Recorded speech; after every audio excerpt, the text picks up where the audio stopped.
ओम नमो नारायण। अभी आप देख रहे होंगे कि मध्य प्रदेश की जो जंग है वो चल ही रही है कि जगह जगह के पोल खुल रहे हैं। अभी भाजपा की सरकार जो बिहार में है उसने 80% तक आरक्षण बढ़ाने की मांग की है। कल्पना करिए, इस देश में सामाजिक न्याय का जो ढिढोरा पीटा जा रहा है। एक व्यक्ति, उसकी क्या गलती है कि वो किसी सवर्ण घर में पैदा हुआ? एक व्यक्ति का क्या सौभाग्य है कि वो बैकवर्ड या SC ST के घर में पैदा हो गया? इससे समानता 75 वर्षों में नहीं आएगी तो और कब आएगी?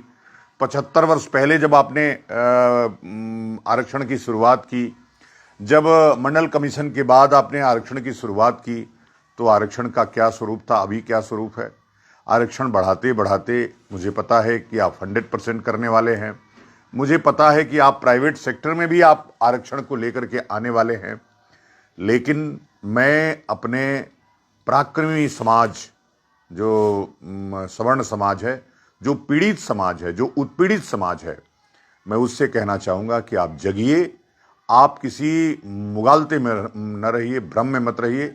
आपके ऊपर ये जो प्रहार है, और अभी से नहीं, अंग्रेजों ने भी प्रहार उन्हीं के ऊपर किया, मुगलों ने भी प्रहार उन्हीं के ऊपर किया, और सब तब से ये लड़ाई चल रही है, आज से थोड़े है। अंग्रेज आए, जब अंग्रेजों ने यहां एक डेमोक्रेटिक सेटअप बनाने की कोशिश की, तब भी आरक्षण की शुरुआत हो गई और उनको आगे करके हमको नीचा दिखाने का प्रयास किया गया। आज जब वोट बैंक की राजनीति हो रही है, उसमें भी वही हो रहा है। वोट बैंक की राजनीति में आज ये जो समानता का ताना बाना था, भाईचारा का ताना बाना था, जो वर्ण व्यवस्था थी उसको पूरी तरह से छिन्न भिन्न करके समाप्त किया जा रहा है। लगातार गालियां बकवाई जा रही हैं और हम क्या कर रहे हैं?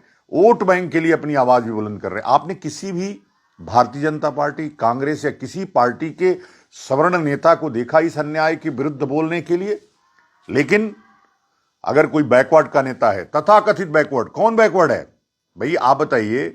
इस देश में चंद्रगुप्त मौर्य का शासन रहा, इस देश में मौर्यों का लंबा शासन रहा, इस देश में सैकड़ों यादव राजा हुआ करते थे, इस देश में सैकड़ों शूद्र राजा हुआ करते थे, इस देश में मुगलों ने 1200 वर्षों तक शासन किया मुसलमानों ने, फिर भी वो पिछड़े हैं, वो दलित हैं, वो फलाना है ढिकाना है।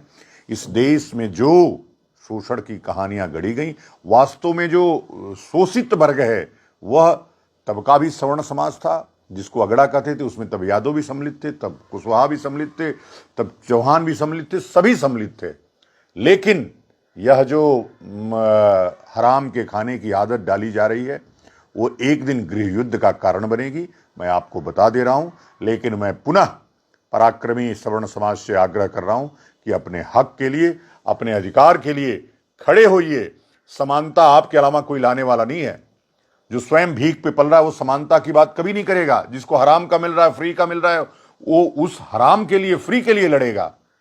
आपको समानता के लिए लड़ना है, समतामूलक समाज बनाना है। यह जो अन्याय हो रहा है कि 20 नंबर पाने वाला कलेक्टर बनेगा और 500 नंबर पाने वाला घास छिलेगा, ये पूरी दुनिया में कहीं नहीं है। इस प्रकार का अन्याय, ये सामाजिक न्याय नहीं, ये सामाजिक अन्याय है। इस अन्याय के विरुद्ध हमको लड़ना होगा, खड़ा होना होगा। ओम नमो नारायण। जय जय भारत माता।